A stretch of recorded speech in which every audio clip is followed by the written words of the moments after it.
J'ai pu débuter hier, jeudi, conformément aux engagements que j'avais pris, aux engagements pris par le ministre de l'Intérieur et par le Premier ministre lui-même.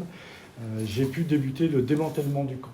Et le démantèlement du camp va nous permettre d'abord d'orienter une partie de gens qui sont bénéficiaires d'une protection de la France et qui sont des réfugiés en direction de la métropole. C'est près de 50% des gens qui malheureusement vivent dans ce camp. Elle va nous permettre aussi de renvoyer dans leur pays d'origine des déboutés du droit d'asile. L'objectif que nous avons, c'est de démanteler complètement ce camp dans lequel nous avons recensé 710 personnes et on s'est donné pour ça un délai de 2 mois.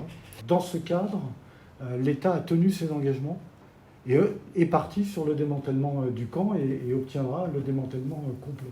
Par contre, nous sommes confrontés aujourd'hui à une série de blocages qui rendent la vie de nos concitoyens de plus en plus compliquée et de plus en plus difficile.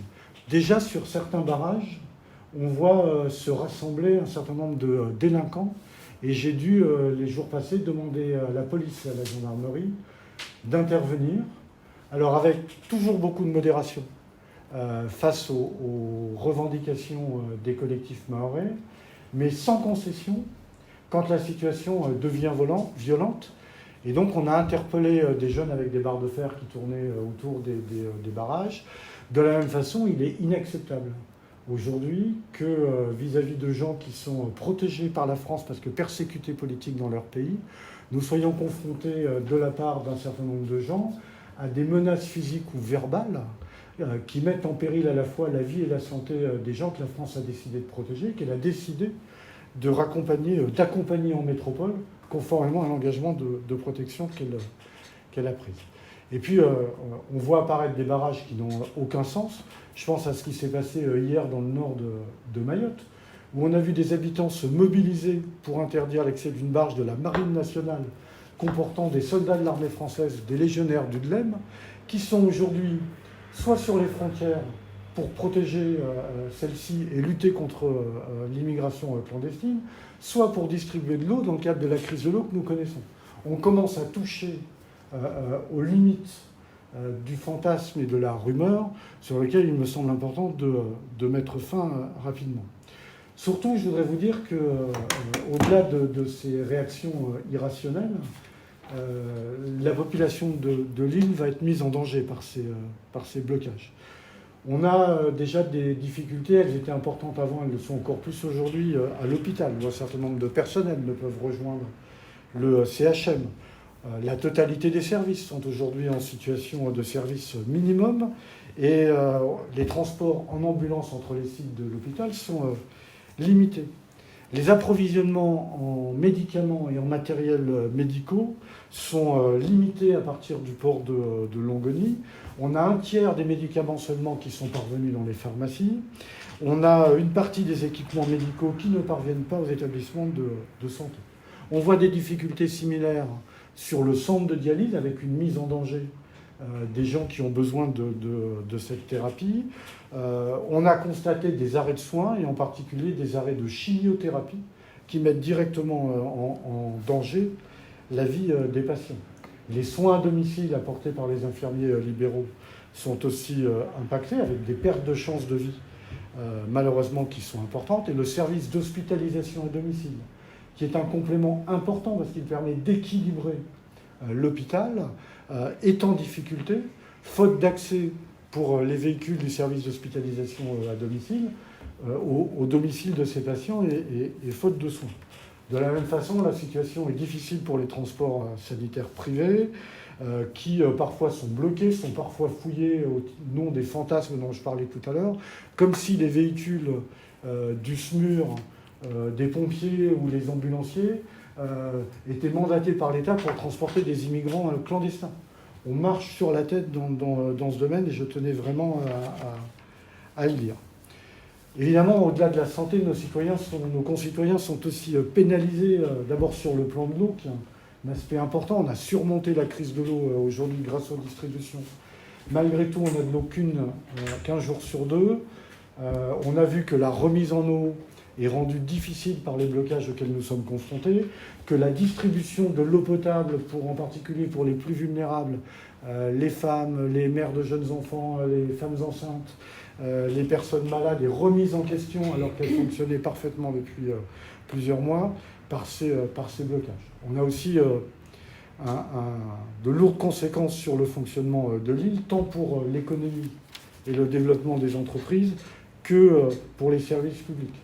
On le sait, aujourd'hui, la quasi-totalité des établissements du secondaire ne fonctionnent pas, faute d'accès pour les élèves et pour les professeurs.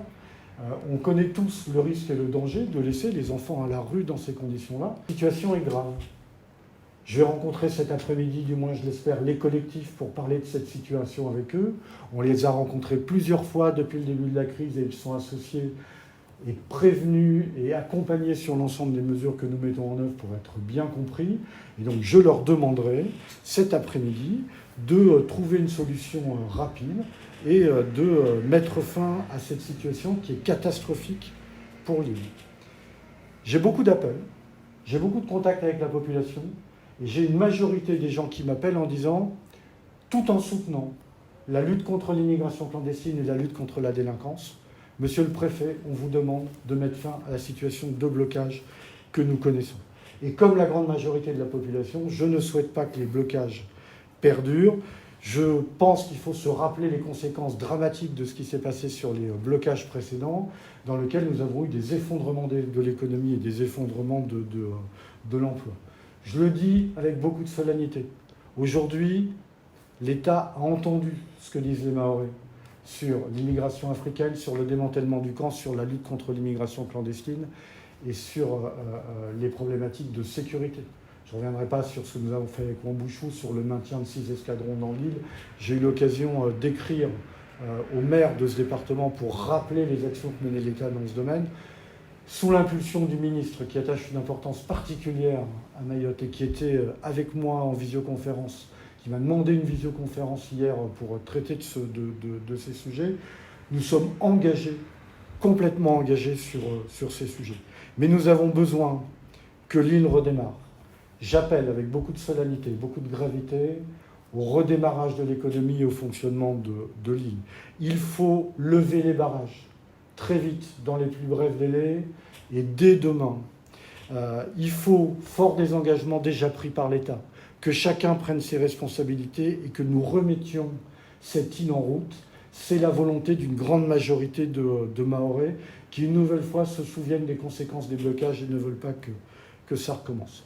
J'en appelle dans ce domaine à la responsabilité de chacun, aux majorités qu'on appelle d'habitude silencieuses et qui ne s'expriment pas, sauf pour nous appeler, nous relayer, aux forces vives, c'est-à-dire aux chefs d'entreprise, aux syndicats, à tous ceux qui ont conscience de la difficulté que nous pouvons avoir à faire démarrer notre économie et notre emploi et qui savent combien nous sommes pénalisés par cette situation, aux élus locaux, à l'ensemble de la société civile. Ne mettons pas Mayotte à l'arrêt, ne faisons pas regresser notre île. Nous avons beaucoup travaillé depuis de nombreuses années pour la convergence départementale, la pleine intégration dans la République. Il nous faut continuer. Nous ne devons pas perdre les acquis de tout ce qui a été fait. Nous ne devons pas laisser partir en lambeaux tout ce que nous avons atteint depuis quelques années. Il faut aujourd'hui revenir à une situation pacifiée. Il faut que nos enfants retournent à l'école. Il faut que nos entreprises reprennent le travail. Il faut que les chantiers soient remis en route.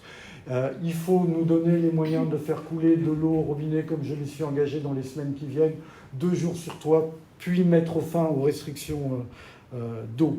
Il est temps de reprendre le travail pour que nous ayons Caribus dans quelques semaines. Il est temps, sans limiter la nécessité d'être vigilant sur l'atteinte des objectifs que nous nous fixons ensemble, sans vouloir porter atteinte à la revendication des Mahorais sur la mise en œuvre que nous nous fixons avec eux sur les politiques publiques. Il est temps de remettre cette île en route et d'avancer ensemble pour Mayotte.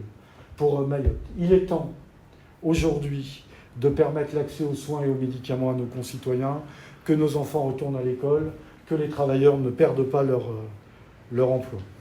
Voilà, c'est le message vraiment que je voulais lancer individuellement et collectivement à chacun. Vous avez obtenu satisfaction, Mayotte a besoin de vous. Il faut redémarrer Mayotte et je compte sur tout le monde pour que, dans les plus brefs délais et dès lundi, la vie redevienne à la normale.